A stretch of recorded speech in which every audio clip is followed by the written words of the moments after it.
नमस्कार, दंडवत प्रणाम. सुगरणीचा गोपा या चॅनलमध्ये आपलं सगळ्यांचं स्वागत करते. आज आपण अशी गावरानी लाल चुटूक मिरच्या आणि लसूण यांच्यापासून चटणी बनवणार आहोत, चटकदार. आणि ती चटणी तुम्ही जरी बनवली ना तर आपल्या काचेच्या जारमध्ये ठेवू शकता. 2 दिवस बाहेर, जास्त नाही राहू शकत बाहेर, आणि मग नंतर फ्रीजमध्ये ठेवा.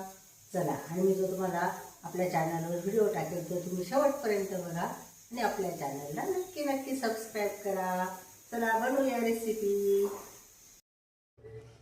या मिरच्या घेतल्या आहेत 10-11 काश्मीरी मिरच्या घेतल्या. आता काय करू, देठ काढून आणि धुवून घेणार आहोत आणि गरम पाण्यामध्ये. आता हे मिरच्यांचे देठ काढून घेतले आणि हे 2-3 मिरच्या तिखट आहेत. आपल्याला लाल चटणी करायची आहे लसूणची, तर थोडंफार जर तिखट पाहिजेच ना. या मिरच्या तिखट नसताच, यांना कलर असतो फक्त, आणि ह्या तिखट असतात म्हणून एवढ्या घेतल्या आहे. आणि हे गरम पाणी आहे, या पाण्यामध्ये या मिरच्या आपण भिजत टाकू. अर्धा-1 तास गरम पाण्यात भिजत टाकून देऊ. ही चिंच आहे, या चिंचमध्ये सुद्धा थोडं गरम पाणी टाकून घेऊ. हे पण मिरचीत टाकायची वाटताना. कढई ठेवली गॅसवर. याच्यामध्ये आपल्याला 1 चमचा जिरं, 1 चमचा बडीशोप आणि 1 चमचा धणे असं भाजून घ्यायचं आहे आणि मंद गॅसवर भाजायचं. गार झाला आहे हा भाजलेला मसाला, आणि हा मसाला टाकल्यावर आपल्या चटणीची चव वाढेल. हा मसाला वाटून घेतला आपण, धणे, जिरे, बडीशोप, आणि खूप सुंदर असा सुगंध सुटला आहे मसाल्याने घरात. या मिरच्या आपल्या भिजून गेल्या आहेत. याचं चांगलं असं पाणी काढून घेऊ आणि या मिक्सरच्या भांड्यात टाकून घेऊ. हे एक वाटी घेतली होती आपण मध्यम आकाराची, अर्धी वाटी घेतलं आहे हे खोबरं. हे पण आपल्याला मिरचींमध्ये वाटून घ्यायचं आहे. आता लसूण नंतर टाकू, एकदा फिरून घेऊ आणि मग लसूण टाकू. लसूण आणि चिंच हे अशी चटणी वाटून घेतली, म्हणजे आपण ही 50% वाटून घेतली आहे. आता याच्यामध्ये हा पाव कप आहे एवढा लसूण टाकून घे. त्याच्यासाठी लसूण जास्त लागेल आपल्याला. आणि ही चिंच पण टाकून घेऊ, भिजवलेली चिंच आहे ही. 1 चमचा होती पण ती भिजून फुलून गेली, ती पण टाकायची आहे आपल्याला, म्हणजे आपली चटणी जरा आंबट होईल. आणि नंतर पण मीठ टाकलं जाईल, पण आता वाटण्यासाठी 1 चमचा मीठ टाकून घेऊ आणि आता फिरून घेऊया. ही अशी चटणी वाटून घेतली आपण.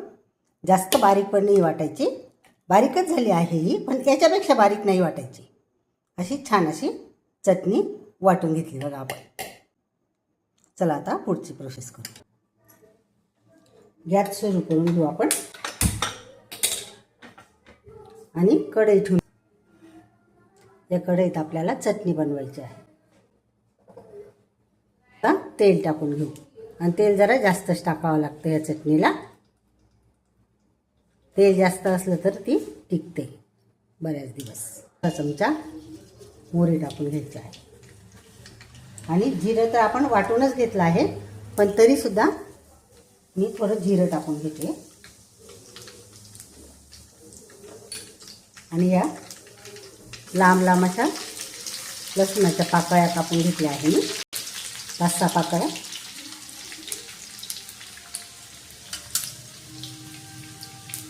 आणि हा हिंग आहे. आता हे जास्त काही लसूण लाल करायचं नाही आपल्याला, नाहीतर कडवटपणा येतो. आता हे 2 कांदे आहेत आणि अगदी बारीक कापले आहेत. आता मी टाकले कांदे, तुम्हाला टाकायचे तर तुम्ही टाका, नाहीतर नाही टाकले तरी चालते, पण मी टाकले. आणि हे कांदे आपल्याला आता उडायचे आहे चांगले गुलाबी रंगापर्यंत. आता आपले जे कांदे आहेत ना ते खूप छानपैकी असे शिजून गेले आहेत. हे सगळं तेल त्यांनी सोडून दिलं आहे. हे बघा, हे 2 कांदे होते, मध्यम आकाराचे होते, जास्त मोठे नाही जास्त छोटे नाही असे, आणि यांनी असं तेल सोडून दिलं आहे.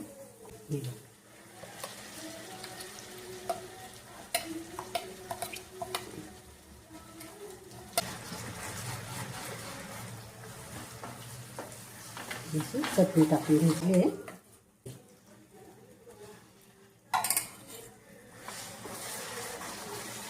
आणि हे आपल्याला सगळं मंद गॅसवरच करायचं आहे, कमी गॅसवर करायचं आहे. खूप सुंदर असा सुगंध सुटला आहे. आणि ही चटणी तुम्ही भाकरीसोबत खा,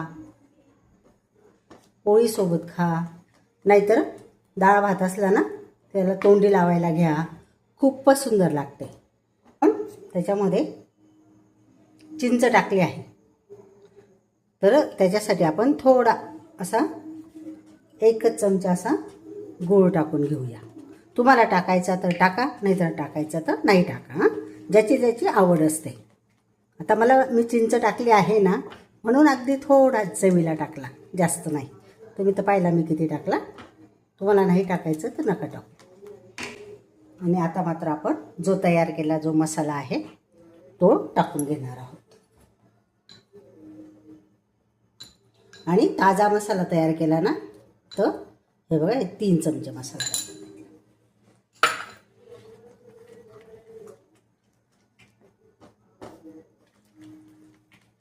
आणि हे आपलं जुनं तर सोनं आहे.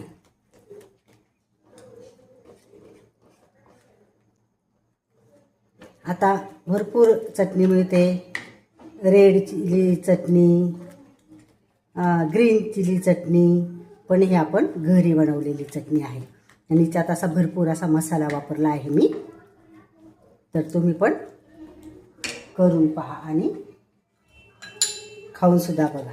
आता मी तेव्हा 1 चमचा मीठ टाकलं होतं, आता हे एवढं मीठ टाकलं. तुम्ही पण तुमच्या चवीनुसार मीठ टाकून घ्या. आपण जी चटणी केली ना तिला हे असं तेल सुटलं. याच्यामध्ये आपण खोबरं वापरलं आहे, वरून फोडणीसाठी तेल वापरलं आहे, त्याचंच तेल सुटलं. हे बघा, छान असं तेल सुटलं. आता ही आपली चटणी झाली आहे.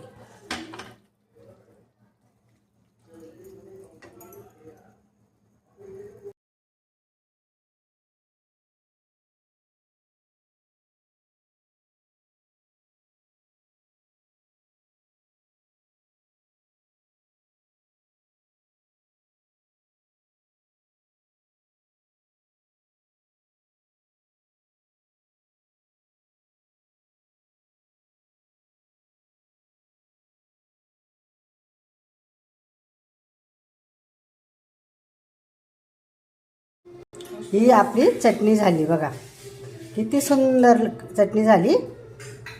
हिरव्या मिरच्या, छान अशी चटणी झाली.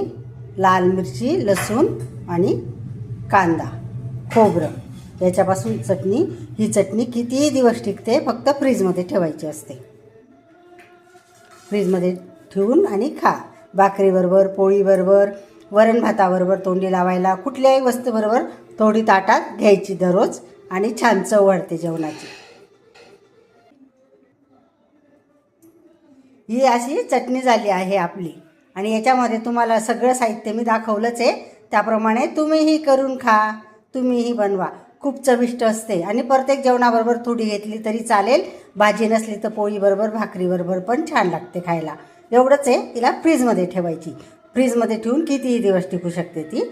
बाहेर 2-4 दिवस टिकेल, जास्त दिवस नाही टिकणार. कारण आपल्या ज्या मिरच्या होत्या ना त्या ओल्या करून घेतल्या आपण, वाळलेल्या मिरच्या नव्हत्या.